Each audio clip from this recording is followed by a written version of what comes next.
दोस्तों नमस्कार। आशा है आप लोग अच्छे होंगे। जानते हैं राजा दुष्यंत और उनकी पत्नी शकुंतला के कथा के बारे में। एक बार हस्तिनापुर नरेश दुष्यंत आखेट खेलने वन में गए। जिस वन में वे शिकार के लिए गए थे उसी वन में कनव ऋषि का आश्रम था। कनव ऋषि के दर्शन करने के लिए महाराज दुष्यंत उनके आश्रम पहुंच गए। पुकार लगाने पर एक अति लावण्यमयी कन्या ने आश्रम से निकलकर कहा, हे राजन, महर्षि तो तीर्थ यात्रा पर गए हैं किंतु आप इस आश्रम में स्वागत हैं। उस कन्या को देखकर महाराज को दुष्यंत ने पूछा, बालिके आप कौन हैं? बालिका ने कहा, मेरा नाम शकुंतला है और मैं कनव ऋषि की पुत्री हूँ। उस कन्या की बात सुनकर महाराज दुष्यंत आश्चर्यचकित होकर बोले, महर्षि तो आज आजन्मे ब्रह्मचारी हैं, फिर आप उनकी पुत्री कैसे हुई? उनके इस प्रश्न के उत्तर में शकुंतला ने कहा, वास्तव में मेरे माता पिता मेनका और विश्वामित्र हैं। मेरी माता ने मेरे जन्म होते ही मुझे वन में छोड़ दिया था, जहाँ पर शकुंत नामक पक्षी ने मेरी रक्षा की, इसीलिए मेरा नाम शकुंतला पड़ा। उसके बाद कनव ऋषि की दृष्टि मुझ पर पड़ी और वे मुझे अपनी आश्रम में ले आए। उन्होंने ही मेरा भरण पोषण किया। जन्म देने वाले, पोषण करने वाले तथा अन्न देने वाले, ये तीनों ही पिता कहे जाते हैं। इस प्रकार कनव ऋषि मेरे पिता हुए हैं। शकुंतला के वचनों को सुनकर महाराज दुष्यंत ने कहा, शकुंतले, तुम क्षत्रिय कन्या हो। तुम्हारा सौंदर्य को देखकर मैं अपना हृदय तुम्हें अर्पित कर चुका हूँ। यदि तुम्हें किसी प्रकार की आपत्ति न हो तो मैं तुमसे विवाह करना चाहता हूँ। शकुंतला भी महाराज दुष्यंत पर मोहित हो चुकी थी, अतः उसने अपनी स्वीकृति प्रदान कर दी। दोनों ने गंधर्व विवाह कर लिया। कुछ काल महाराज दुष्यंत ने शकुंतला के साथ विवाह करते हुए वन में ही व्यतीत किया। फिर एक दिन वे शकुंतला से बोले, प्रियतम, मुझे अपना राजकार्य देखने के लिए हस्तिनापुर प्रस्थान करना होगा। महर्षि कनव की तीर्थ यात्रा से लौट आने पर मैं तुम्हें यहाँ से विदा करा कर अपने राजभवन में ले जाऊँगा। इतना कहकर महाराजा ने शकुंतला को अपने प्रेम के प्रतीक के रूप में अपनी स्वर्ण मुद्रिका दी और हस्तिनापुर चले गए। एक दिन उसके आश्रम में दुर्वासा ऋषि पधारे। महाराज दुष्यंत के विरह में लीन होने के कारण शकुंतला उनके आगमन को ज्ञान भी नहीं हुआ और उसने दुर्वासा ऋषि का यथोचित स्वागत सत्कार नहीं किया। दुर्वासा ऋषि ने इसे अपना अपमान समझा और क्रोधित होकर बोले, बालिके, मैं तुझे शाप देता हूँ कि जिस किसी के ध्यान में लीन होकर तूने मेरा निरादर किया है वो तुझे भूल जाएगा। दुर्वासा ऋषि के शाप को सुन कर शकुंतला का ध्यान टूटा और वो उनके चरणों में गिरकर क्षमा प्रार्थना करने लगी। शकुंतला के क्षमा प्रार्थना से द्रवित होकर दुर्वासा ऋषि ने कहा, अच्छा, यदि तेरे पास उसका कोई प्रेम चिन्ह होगा तो उस चिन्ह को देखकर उसे तेरी स्मृति हो जाएगी।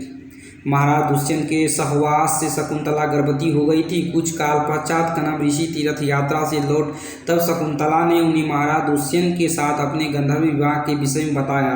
इस पर महर्षि कनव ने कहा, पुत्री, विवाहित कन्या का पिता के घर में रहना उचित नहीं है।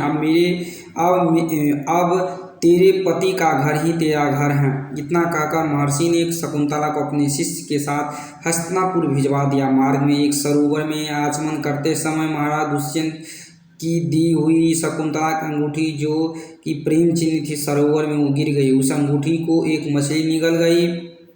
महाराज दुष्यंत के पास पहुंचकर कनव ऋषि के शिष्यों ने शकुंतला को उसके सामने खड़ी कर कहा, महाराज, शकुंतला आपकी पत्नी है, आप इसे स्वीकार करें। महाराज तो दुर्वासा ऋषि के शाप के कारण शकुंतला को विस्मित कर चुके थे, अतः उन्होंने शकुंतला को स्वीकार नहीं किया।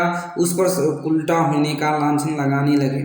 शकुंतला का अपमान होते ही आकाश में जोरों की बिजली कड़क उठी और सबके सामने उसकी माता मेनका उसे उठा ले गई। जिस मछली ने शकुंतला की अंगूठी को निगल लिया था, एक दिन वो एक मछुआरे के जाल में आ फंसी। जब मछुआरे ने उसे काटा तो उसके पेट में अंगूठी निकली। मछुआरे ने उस अंगूठी को महाराज दुष्यंत के पास भेंट के रूप में भेज दिया। अंगूठी को देखते महाराज को शकुंतला का स्मरण हो आया और वे अपने कृत्य पर पश्चाताप करने लगे। महाराज ने शकुंतला को बहुत ढूंढवाया किंतु उसका पता नहीं चला। कुछ दिन के बाद देवराज इंद्र के निमंत्रण पाकर देवासुर संग्राम में उनकी सहायता करने के लिए महाराज दुष्यंत इंद्र की नगरी अमरावती गए। संग्राम में विजय प्राप्त करने के पश्चात जब वे आकाश मार्ग से हस्तिनापुर लौट रहे थे तो मार्ग में उन्होंने कश्यप ऋषि का आश्रम दृष्टिगत हुआ। उनके दर्शन के लिए वे वहां रुक गए। आश्रम में एक सुंदर बालक एक भयंकर सिंह के साथ खेल रहा था।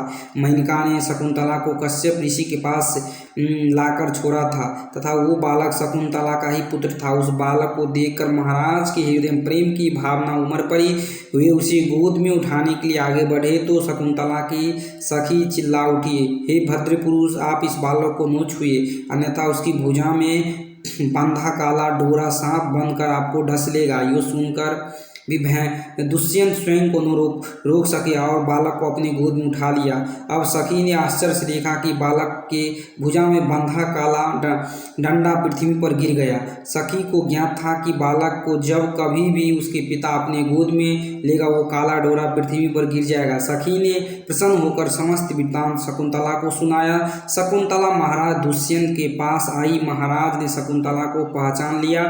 उन्होंने अपनी कृत्य के लिए शकुंतला से क्षमा प्रार्थना की और कश्यप ऋषि की आज्ञा लेकर उसे अपने पुत्र सहित अपने साथ हस्तिनापुर को ले आए।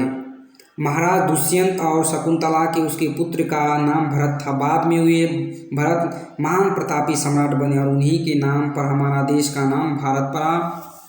दोस्तों, चैनल को सब्सक्राइब और लाइक जरूर कर दीजिएगा। तब फिर अगली वीडियो मिलती, तब तक के लिए धन्यवाद।